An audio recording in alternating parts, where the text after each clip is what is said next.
The honourable member from Foothills. After 8 years, this Liberal Prime Minister is just not worth the cost for Canadian farmers. On April 1st, the Prime Minister is going to increase the carbon tax 23%, and the impact on Canadian food production is staggering. A grain farmer in Simcoe County paid $36,000 in the carbon tax in 1 month. The carbon tax cost a poultry farmer in Alberta $180,000 last year. The food professor, Dr. Sylvain Charlebois, advised the Liberals to spike the hike or see wholesale food costs go up 34%. Wow. Food production is no joke. Will the Prime Minister spike the hike so farmers can afford to grow food? The Honourable Minister from... Hey guys, Marcel Ernie Racing News. What is it? March 18th, 2024. Anyways, we're about to hear the Liberal response to their carbon tax, essentially the end of Canada, another step towards the end of Canada where we all go broke, we all go homeless, we all become tent city folk, or the middle class, and unless you're the rich few percent elite who has all of the real estate, and so their values continue to rise while everybody else just continues to plummet. The carbon tax goes up April 1st by 23% more, which is going to inflate everything more than it's already inflated with the inflation of Trudeau. Agriculture and agri-food. Mr. Speaker, my colleague is well aware that farmers are on the front line of climate change. He's also fully aware that we have a climate change environmental plan. He's also aware that his constituents receive $1,800 a year in their bank account. Is that what you want to cut? $1,800 out of your... Oh my God, they give you back 3 or 4 checks at $300 after you just spent $10,000 on personal diesel. I spend 10 grand a year on just the diesel for this truck, and they give me back 4 checks at $300 for the carbon tax rebate, and that makes everything fine. We're going to take 10 times the money and give you 1 times the money back. Or sorry, we'll get, and for these farmers, the farmers, they're just carbon, they just emit carbon, that's their job. No, they feed us, and we want quality, healthy food without plastics in everything. Stick to his bank account. I disagree. Once again, I'd like to remind ministers to make sure that their answers go through the chair. I also invite all members to do that.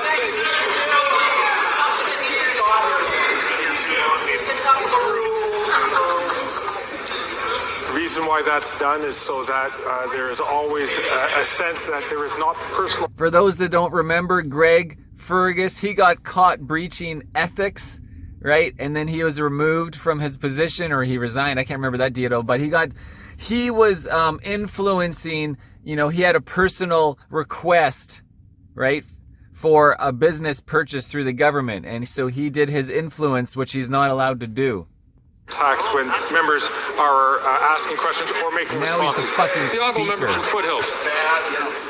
My constituents are fully aware that Liberals are taking away $2,900 and giving them back $1,800. That is not revenue neutral. But here are the facts. The Liberals are increasing the cost of food yet again on April 1st by increasing the carbon tax by 23%. This is driving Canadians to food banks in unprecedented numbers. The Caring Covered Food Bank in Prince Edward Island is struggling just to keep its doors open. It can't handle the increase in demand, up 70%, 5,500 families. I know the Prime Minister is bored, but will he listen to Canadians, axe the tax, so Canadians can put food on the table? Oh man, the Prime Minister bored. I'm sure he's joking. I'm sure we all know the Prime Minister's doing this on purpose. He's all about his WEF plan, world reset, guys. We'll be grumbling, help us, as we are freaking poor. Just another version of middle of Africa, guys. The Honourable Deputy Prime Minister and Minister of Finance. Mr. Speaker, it is very surprising to hear the member opposite talk about support for the most vulnerable Canadians. but I'm glad he is turning his attention there. So if he cares about the families of PEI, I want to understand, does he support our early learning and childcare system, which PEI has been enthusiastically a part of, which is putting money back in the pockets of PEI? Oh, the Wicked Witch of the West. She jumps in there and changes the subject. Oh, we have this incentive. It's just like Trudeau pushing the NDP dental. Oh, I flew my private jet, and Chrystia Freeland took the private helicopter to Alberta so we could tell you about all the news. And the journalist is like, so there's no news here today, is that correct? And he's like, I just told you, we're giving free dental to everybody over 80 years old. And then if you read the comments, everybody who's 80 years old is like, I don't even have any teeth. I don't go for teeth cleaning. What does your dental plan cover? A free cleaning? And, you know, people over 80, it doesn't apply. It's just a fake NDP. It's just a fake NDP liberal talking point that doesn't do anything. And now we have Chrystia Freeland, the Wicked Witch of the West. Go back to your Nazi, go back to your Bazal Italian and your Nazi Italian and your Nazi, whatever group in Ukraine, the Azov Battalion. Go back to your Azov Battalion. Families. Does he support that? Does he support dental care that the seniors of PEI are enthusiastically supportive of? That is real support. The honourable member from Vancouver East. After 2 months, I'm aware of nearly 2,000 loved ones in Gaza are still waiting to receive a code from IRCC to reunite with their families in Canada. Clearly, the 1,000 arbitrary cap is a problem. And even for those with codes, not one person has made it to safety, not even people whose biometrics is completed. Meanwhile, families are reporting that their loved ones have been killed in an airstrike. Why can't Canada get people across the border when other countries can? And what will it take for the minister to lift that cap? What does this cap even matter? Because of how many 500,000 illegal immigrants came across last year? You just sent them through Quebec from New York. The Honourable Minister for Immigration, Refugees and Citizenship. Thank you, Mr. Speaker. It'll perhaps be cold comfort for the member opposite to find out that we are indeed increasing the number of people that will be eligible to come out of Gaza. There are a number of matters that are beyond our control, notably the ability to extract people from the Rafah Gate. That is something that falls within matters of other governments, which we. If those haven't been following my previous story about the Rafah, so everybody in the Gaza has been running to the Rafah region, which is near Egypt border, I believe. Correct me if I was wrong, but they're going to the Rafah, and that's the last sanctuary that's not being bombed. Just the women, children, whatever men are there, and now, you know, Netanyahu, whatever Israeli Prime Minister President, he has said his next plan is to now bomb the Rafah, and he's going after his Hamas targets in the Rafah, and I don't give a shit. We're going to bomb you all, guys. We're taking all this land. This is ours. On with the conquest. Leave them to let those people out. But again, we will be relentless in advocating for people reunifying with their family members in Canada, if but for on a temporary basis. Thank you. The Honourable Member from Hamilton Centre. Starvation of civilians during war is absolutely prohibited under Article 54 of the Geneva Convention. Oh man, this guy should put on his freaking Ukrainian pin at the same time, right? Oh, what do we call these people? They just always, the next fad, right? They're always wearing the next fad. I mean, you know, it's good to support non-genocide of Palestinians, no genocide of Palestinians, but I mean, it's just so ridiculous. Even though, you know, they want, sometimes they're on the right side of things by accident, you know, like, but they're wearing the Ukrainian pin. They are clapping to the Nazi in Parliament, invited to Parliament by Trudeau's desk personally. I am for anti-war. I'm against the military-industrial complex. I am totally against all civilians being killed and being forced to go to conscripted into any sort of bullshit politician, military-industrial complex war machine. But having these guys change their clothing every fucking month just gets super stupid, right? It just, the next verbal slayer. A UN food agency just reported that due to the Israeli siege on Gaza, 1.1 million Palestinians are facing catastrophic hunger. And the EU foreign policy chief, Joseph Borrell, stated that Israel is provoking famine in Gaza and using starvation as a weapon of war. So my question is, did the foreign affairs minister at any point during her high-level meetings with the two Israeli cabinet ministers named in the ICJ proceedings raise the plight of starving Palestinians in Gaza forced into famine by Israel? The Honourable Minister for Foreign Affairs. Yes, Mr. Speaker, I did. And you know what? I will never shy away from having difficult conversations. Maybe with the Israeli government, maybe with the Palestinian Authority.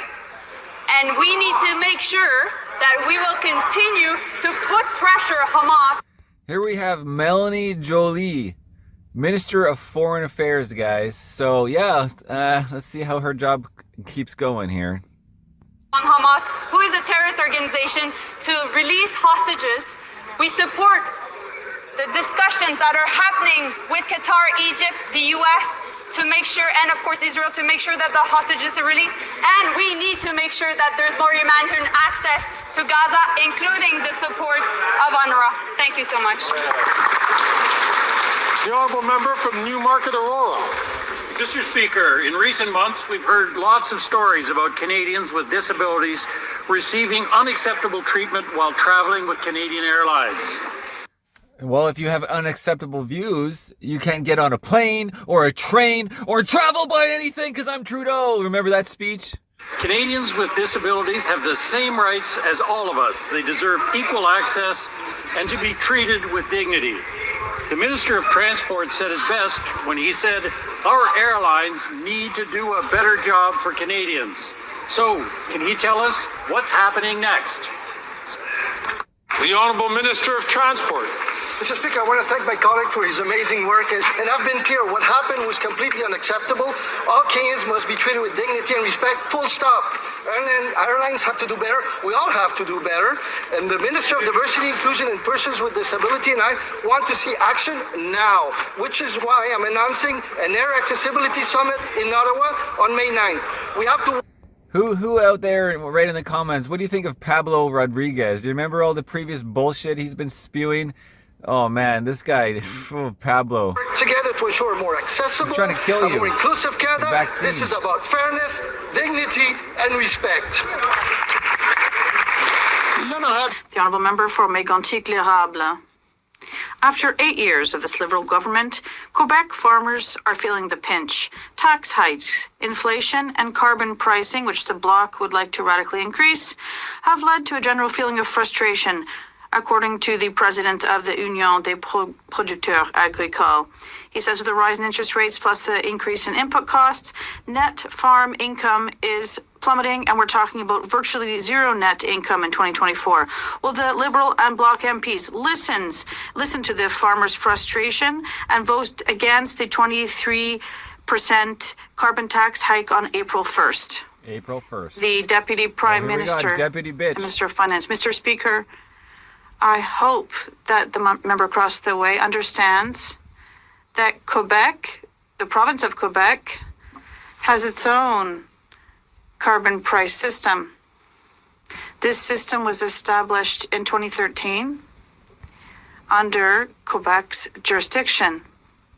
And I think Quebecers have the right to know if the Conservative Party and the member across the way intend to demolish Quebec's system in place, whether they intend to do this. The Honourable Member for Mégantic-L'Érable. In the Lower St. Lawrence region, 500 farmers escorted by 200 tractors. Also, and on the North Shore in Quebec City, it's a real cry from the heart that our farmers are launching across the province. While farm closures multiply, the Liberals, supported by the Bloc, think it's a good idea to raise taxes on diesel, Mr. Speaker. The Bloc Liberal coalition has Taxes, increased the taxes, taxes for those who taxes, produce taxes. food, so that Socialist Quebecers taxes. can they give up these taxes so Quebecers can continue to eat locally? The Honourable Deputy Prime Minister. Mr. Speaker, I feel that the Premier of Quebec was Mr. Legault and not the member across the way. And it's Quebec that has its own system for carbon pricing. This system is working very well. This system has the support of Quebecers, Does it? and the province supports it. We do respect Quebec's jurisdiction and that of the system it's established in areas that are none of his business. This question is for the Deputy Prime Minister. Will they not tell their Minister of the Environment to put aside his Stephen Guilbeault. ideological politics and side with the workers instead? The Honourable Minister of the here he Environment is. and Climate Change. Thank you, Mr. Speaker. I'd like to remind my honourable colleague that more than a year ago, the Quebec government and the federal government signed a letter together under which we commit to protecting 70% of the caribou's habitat. And this agreement also set out consultations with the Indigenous peoples on this plan. The Quebec government committed to do this, and we expect the Quebec government to respect their word. Thank you. To keep their word. The Honourable Member for Charlesbourg, Haut-Saint-Charles. All right, Mr. let's skip Speaker, ahead some English, guys. the